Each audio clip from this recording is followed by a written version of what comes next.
একটি রেস্টুরেন্টে। সভায় দলের 46টি জোনাল কমিটির শতাধিক নেতা বক্তৃতা করেন। চিফ রিপোর্টার মোহাম্মদ জুবাইরের রিপোর্ট, ক্যামেরায় ছিলেন সুভাষ দাস। বেলা 1টার দিকে তারেক রহমান ডকল্যান্ডের ক্রাউন প্লাজায় এসে পৌঁছেন। গাড়ি থেকে নামার পর মূল হলে পৌঁছাতে গিয়ে তাকে বেশ বেগ পেতে হয়। তারেক রহমান এ সময় মিডিয়ার সাথে তেমন কোনো কথা বলেননি, শুধু বলেন বাংলাদেশের ব্যাপারে সময় হলেই তিনি কথা বলবেন।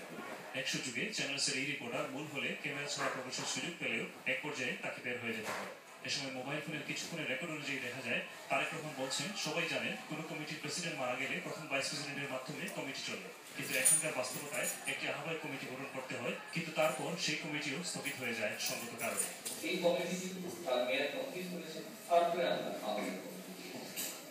আহ্বায়ক কমিটি কাজ করেছে, ভালো কাজ হয়েছে, হয়তো কোনো কাজ করতে পারে, সেই বিভিন্ন কাজ সেই কমিটি সাসপেন্ড করা হয়েছে। তিনি বলেন, এমন পরিস্থিতিতে তিনি দেশেও তৃণমূল নেতাদের নিয়ে বসতেন, ঠিক তেমনি ইউকে নেতাদের সাথে বসছেন যাতে কার্যকরী একটি কমিটি ঘোষণা দেওয়া যায়। আমি যখন দেশে ছিলাম, দেশে যখন আমি দলের দায়িত্ব পরিচালনা করতাম সরাসরি, সেই সময় যখন এরকম পরিস্থিতি উদ্ভব ছিল, সেই সময় আমি কিন্তু মাঠ পর্যায়ে, থানা পর্যায়ে, ইউনিয়ন পর্যায়ে আমাদের সাথে নেতৃবৃন্দ আছে, তাদের সাথে কিন্তু আমি বসতাম, বসে তাদের মতামত নিতাম, তারপর সিনিয়রদের সাথে পর্যালোচনা করে আমরা এদিকে তারেক যখন ভিতরে শান্তিপূর্ণ সভায় বক্তৃতা করছেন, তখন বাইরে চলছে দারুণ হই হল্লা। বিশেষ করে কিছু সক্রিয় নেতা, কিন্তু হয়তো কোনো জোনাল কমিটির সভাপতি সেক্রেটারি পদে নেই, তারা ভেতরে প্রবেশের সুযোগ না পেয়ে হতাশা প্রকাশ করেন। অবশ্যই ইউকে বিএনপির শীর্ষ নেতা যথাক্রমে Mohidur Rahman, M A Malik, barrister সালামকে ভেতরে প্রবেশের সুযোগ না দিলেও পরে অনুমতি দেওয়া হয়। নতুন কমিটিতে পদ প্রত্যাশী দেওয়ান মোকাদ্দেম চৌধুরী নিয়াজ এবং প্রফেসর ফরিদউদ্দিন একেবারে প্রতিক্রিয়া জানান এরকম। বিএনপির চাইতে অঙ্গ সংগঠনগুলির কোনো খণ্ডিত অংশকে প্রাধান্য দিতে গিয়ে আজকের বিশৃঙ্খলার সূত্রপাত, এবং মরহুম কমরউদ্দিন সাহেবের দেওয়া কমিটিগুলোর অসংখ্য নেতৃবৃন্দকে আজকে ঢুকতে দেওয়া হয়নি। এটা যারা এর দায়িত্বে ছিল তাদেরই ব্যর্থতা, তারা আমাদের খুবই দুঃখজনক। এদিকে বাইরে দীর্ঘক্ষণ বিরাজ করে হালকা উত্তেজনা। এক পর্যায়ে পুলিশ এসে হোটেল কর্তৃপক্ষের ইচ্ছা অনুযায়ী সভা ক্যান্সেল করার অনুরোধ জানায়।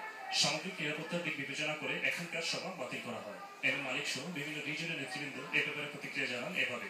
এটা আমাদের জন্য এটা আমি মনে করি যে আমরা নেতা কর্মীর উপরে দায়িত্বটা আমি নিতে চাই। লিডার তো উনি ওনার কোনো দায় দায়িত্বে আসেন। যুক্তরাজ্য বিএনপিতে যেহেতু কোনো কার্যক্রম নেই, কমিটি নেই, আগামীতে যেন যুক্তরাজ্য বিএনপি আরো গতিশীল হয়, সেই লক্ষ্যে আমার প্রাণপ্রিয় নেতা জনাব তারেক রহমান সাহেব উপস্থিত হয়েছেন।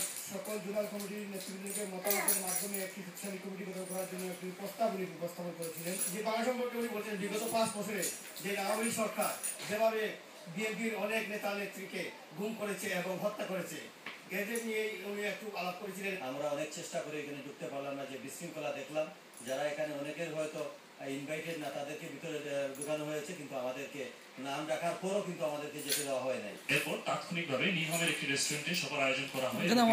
দিকে তারেক রহমান সেখানে গিয়ে পৌঁছে টিভি ক্যামেরা পার্সনদের ক্ষণিক সময়ের জন্য রেকর্ডিং এর সুযোগ দেওয়া হয়। নির্মম বিএনপির সভাপতি শাইস্তা চৌধুরীর সভাপতিত্বে সেক্রেটারি এম এ কাইম ও ফেরদৌস আহমেদের পরিচালনায় এখানকার সভায় তারেক জিয়া সরাসরি জোনাল নেতাদের বক্তৃতা এবং ইউকে কমিটি সম্পর্কে মন্তব্য শোনা শুরু করেন। পুরো আয়োজনের পেছনে প্রধান দায়িত্ব পালনকারী ব্যারিস্টার সালাম দাবি করেন, আয়োজনে কোনো মিসম্যানেজমেন্ট ছিল না। হল কর্তৃপক্ষ সিকিউরিটির কথা ভেবে এখানে মিসম্যানেজমেন্টের কোনো বিষয় না। আমার নেতা, আমার জনাব তারেক রহমান সাহেব এবং অন্যান্য নেতৃবৃন্দের সকলের সিকিউরিটির এবং নিরাপত্তার কথা চিন্তা করে তারা আমাদেরকে যে ডিসিশন দিয়েছেন যে যদি আপনারা অনতিবিলম্বে অন্য কোথাও একটা ভেন্যু তৈরি করতে পারেন তাহলে হয়তো ভালো হবে, এবং সেই লক্ষ্যে আমরা তাৎক্ষণিকভাবে এই ভেন্যুর আয়োজন করেছি এবং আমরা সুন্দরভাবে সেটা সফল করে যাচ্ছি।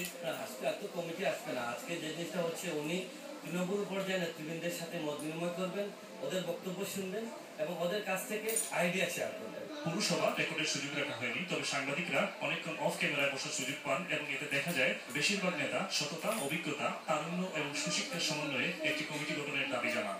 তারা বলেন, এমন কাউকে নেতৃত্ব বসাতে হবে যাতে দলের সাংগঠনিক সক্রিয়তার পাশাপাশি মর্যাদাও বৃদ্ধি পায়। তবে অন্তত 5-7 জন নেতা পরোক্ষ বা প্রত্যক্ষভাবে নিজ নিজ এলাকায় এমপি পদে মনোনয়ন পাওয়ার ক্ষেত্রে নিজেদের যোগ্যতা জাহির করার প্রয়াস চালান। এসব শুনে তারেক জিয়া মাঝে মধ্যে স্মিত হাসেন এবং জানতে চান কোন দেশের পার্লামেন্টে। ব্যারিস্টার সালামের জন্য দক্ষিণ সুরমায় মনোনয়নে দাঁড়িয়ে ওঠে।